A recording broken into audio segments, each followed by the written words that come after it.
J'ai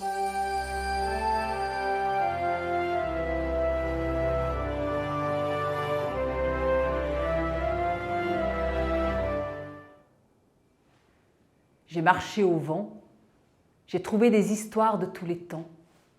J'ai couru sous la pluie, j'ai cueilli des histoires d'ici. J'ai cheminé dans la nuit, j'ai trouvé des histoires assoupies. J'ai rêvé au soleil, j'ai entendu 1000 merveilles. Dis, tu viens? Si tu viens, ne prends rien, juste tes oreilles. On y va et on revient.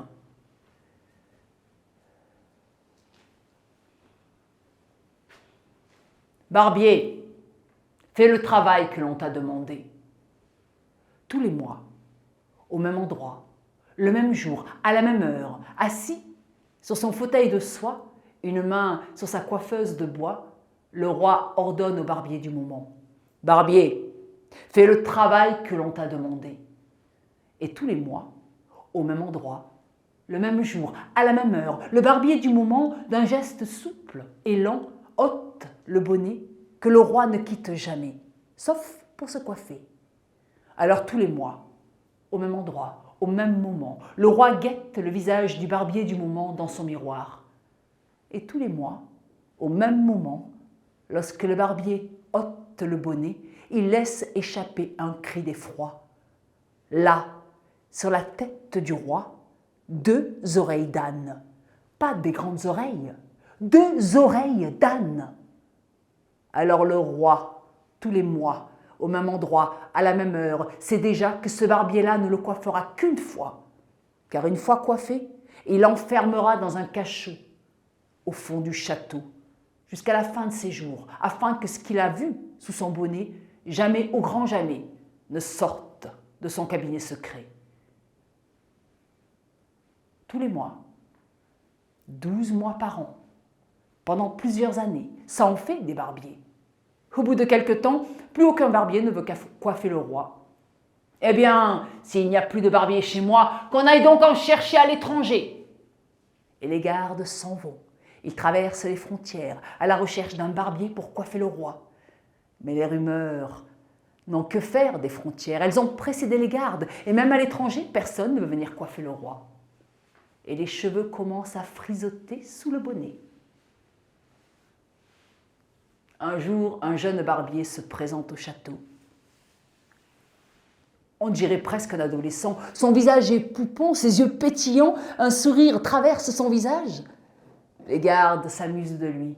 Si jeune, passe ton chemin. Mais le jeune homme ouvre son manteau et montre sa panoplie de ciseaux. Il semble que le roi cherche un barbier. Je suis l'homme qu'il lui faut. Barbier, fais le travail que l'on t'a demandé. Et le jeune homme, comme tous les autres barbiers avant lui, d'un geste lent et doux, approche sa main du bonnet. Et le roi, comme toutes les autres fois, scrute son visage dans le miroir. Mais le jeune homme ôte le bonnet et le pose délicatement à côté du roi. Puis il attrape ses ciseaux et commence à coiffer le roi. Le roi n'en revient pas. Pas le soupçon d'un éclat d'effroi dans son regard.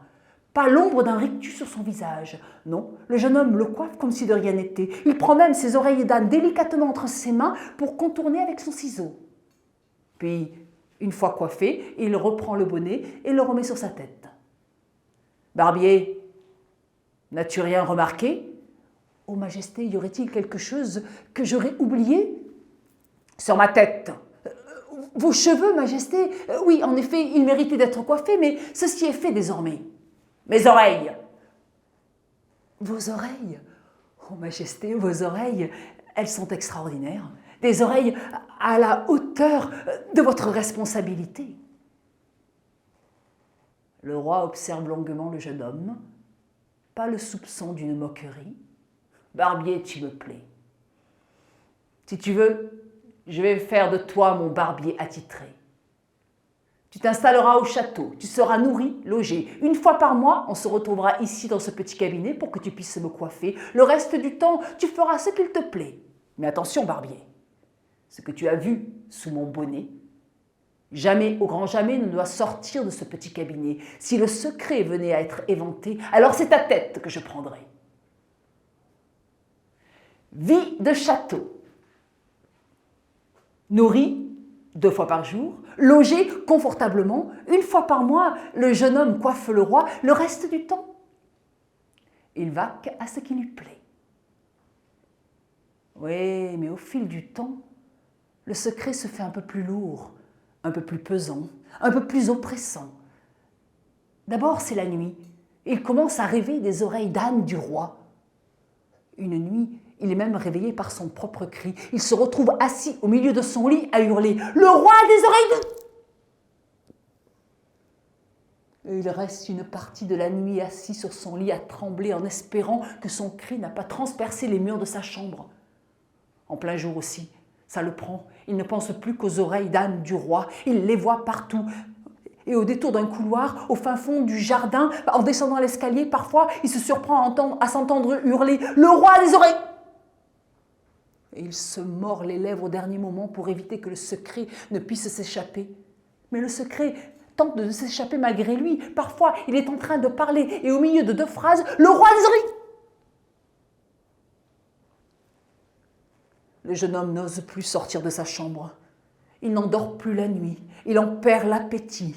Et peu à peu, il maigrit.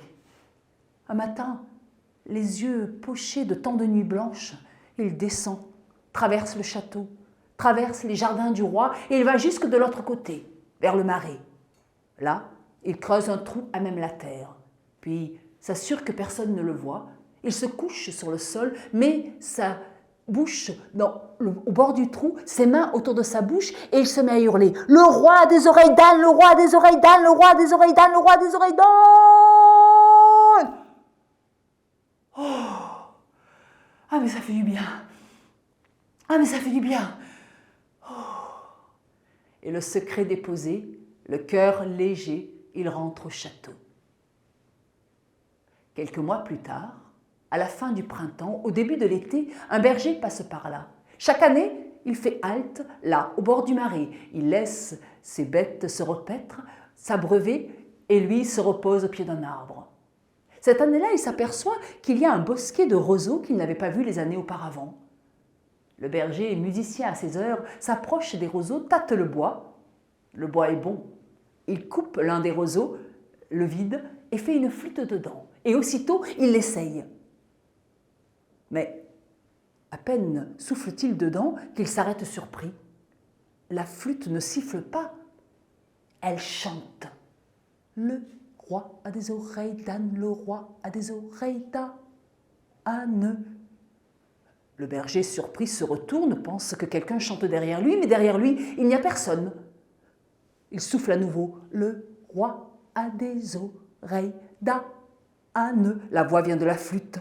Une flûte qui chante depuis le temps qu'il en construit des flûtes. Jamais il n'a trouvé une flûte comme celle-ci. Le roi a des oreilles d'âne, le roi a des oreilles d'âne. D'abord, un peu intrigué, le berger est amusé par cette flûte. Alors il se met à souffler gaiement dedans. Le roi a des oreilles d'âne, le roi a des oreilles d'âne. Et il repart, son troupeau devant, lui qui le suit en soufflant dans son pipeau. Le roi a des oreilles d'âne, le roi a des oreilles d'âne. Il traverse les villages. Le roi a des oreilles d'âne. Les habitants sont d'abord un peu surpris. Ils se demandent pourquoi ce berger souffle dans un pipeau qui chante ainsi. Le roi a des oreilles d'âne, le roi a des oreilles d'âne. Mais l'air est si entraînant que bientôt il sautille et chante derrière lui. Le roi a des oreilles d'âne, le roi a des oreilles d'âne, le roi a des oreilles d'âne, le roi a des oreilles d'âne. Et le berger, en remontant vers la montagne, traverse